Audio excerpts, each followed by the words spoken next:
Quebec's religious neutrality law is not sitting well with some of its neighbours. All three parties in Ontario's legislature condemned Bill 62 today. That's the bill which prohibits public workers, as well as anyone receiving a service from the government, from covering their faces. This is the kind of action that drives wedges in communities. It is not acceptable to me, and it should not be acceptable to any of us. We have a very close working relationship with Quebec, but on this issue, we fundamentally do not agree. Premier Kathleen Wynne says Bill 62 poses a particular hardship for Muslim women who wear a niqab or burka. In Quebec, the majority Liberals voted yesterday in favour of the bill, while all the other parties voted against it. Quebec's two main opposition parties say the legislation doesn't go far enough. The Prime Minister was asked about Bill 62 earlier. He said he respected Quebec's National Assembly, but he expressed doubts about the new law. If you want to prevent women from being forced to wear a veil, maybe you don't want to be a society that forces women to not wear a veil. I think we have to respect that this is a debate that's ongoing in society, and we respect that the National Assembly in Quebec has taken a position on this. But I think there's an awful lot of questions being asked, not just from people outside of Quebec, but from people in Quebec. And I think it's healthy to have a really robust discussion about how to best defend people's rights and how to best ensure people's freedoms. We're going to have that robust discussion right now. We're going to take a look at this issue from a couple of perspectives. Idil Issa is a freelance writer in Montreal. She says she can't give up her right to wear her headdress. Salma Siddiqui is the president of the Coalition of Progressive Canadian Muslim Organizations. She's in Ottawa and supports the ban. Hello to you both. Idil, let me ask you, we're going to try and make sure that Salma can hear me, but Idil, you told one of our producers that you're conflicted on the issue. How so? Yes, well, this issue is almost like the cat who came back. It comes back every election cycle. I went to university at McGill, and it was an issue back then as well.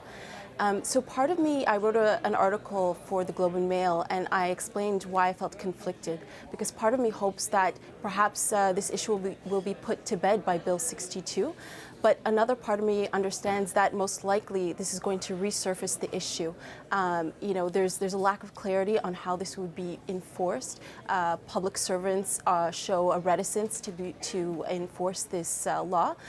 So there's a lot of lack of clarity. And this bill goes too far. Not only does it prevent public servants from wearing the niqab, but it also prevents women who wear the niqab from receiving public services. So I expect there will be charter challenges to this. It is a clear infringement of the rights of women who do veil themselves, and it's an infringement on their freedom of religion. So this law is poorly conceived, and I can only foresee that it's going to continue and prolong this issue in the public discourse. Yeah, and it's interesting to point out, and Salma, I understand you can hear me now, this could affect a woman getting on a public bus. And then what does that bus driver do? These are some serious issues. Salma, you believe that this law is the right way to go. Why is that? Well, I believe this law is the right way to go, but as has been discussed, that there are going to be challenges. The fact is that we are coming from the point of view that this is being used as a religious right. There is no discussion or a mention of the niqab in the Quran. And as you probably know, that Islam doesn't have a pope or a higher authority except from the Grand Muftis. And the Grand Mufti from Al-Azhar University has clearly said within the last 6 to 7 years that there is no room for burqas. So where are they coming from that this is a religious right? One more thing that is important to note, that in the Hajj, the women and men are walking with each other open face. So we are at a loss to understand this being taken as a religious right. And yet, Idil, what would you say to that?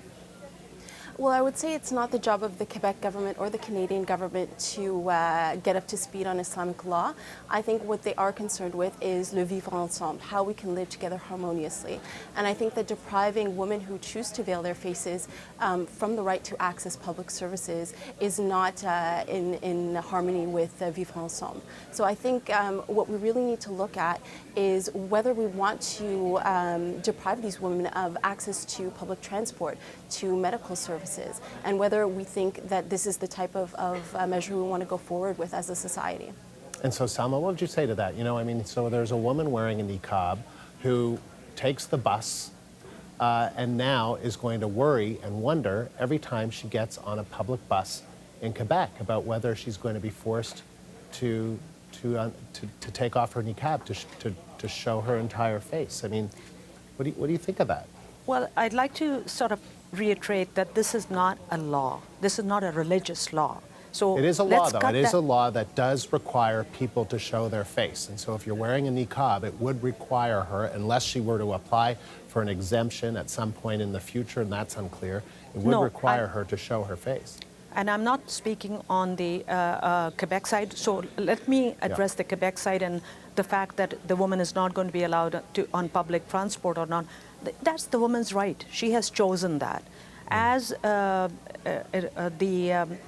Ms. Issa has written in her op-ed today, that there are hardly any women who are doing it. The fact that these women who are doing it, they're challenging the freedom of expression, that the rights that this country has given, and there is really no argument that it is the Islam today, the Wahhabi Islam that they are trying to bring in. And for that, I think I don't feel that there is anything if they're not allowed on the public bus, because they have chosen to go that way. Nobody's forcing them.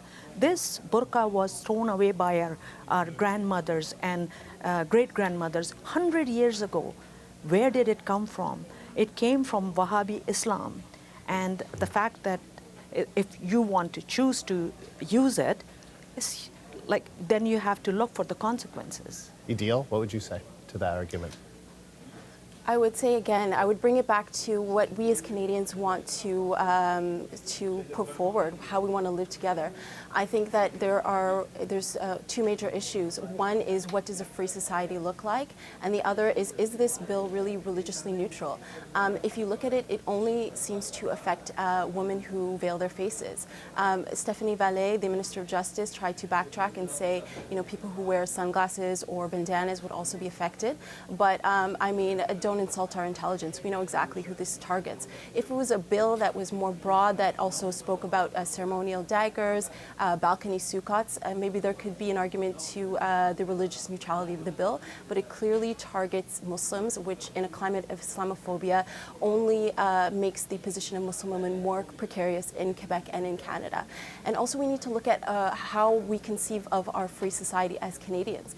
I walk around in Montreal, Toronto, Ottawa, and I see people, who dress in strange ways, who have face tattoos, who, have strange piercings. But that's what it is to live in a free society. You're not always comfortable, but it's important that everybody has the liberty to express themselves and has the freedom of conscience. Salma, let me ask you about that, because the Prime Minister said that, do we really want to start legislating how people dress? Because that's what this is doing. This is basically telling people that you have to show your face, and whether it's a proper interpretation of Islam, as you say, or not. Is that really the point? I mean, this is legislation telling people how to dress when it comes to what's on their head.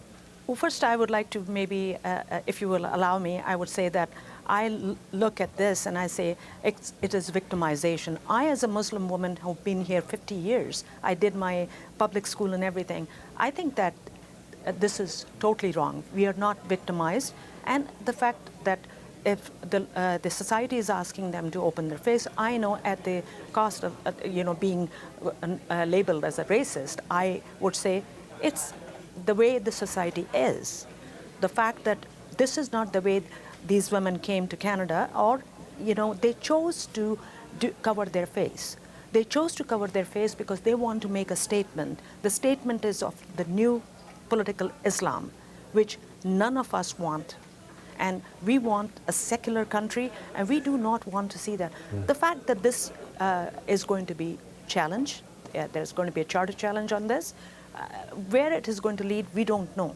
But to say that this is basically only a Muslim, they're targeting Muslim.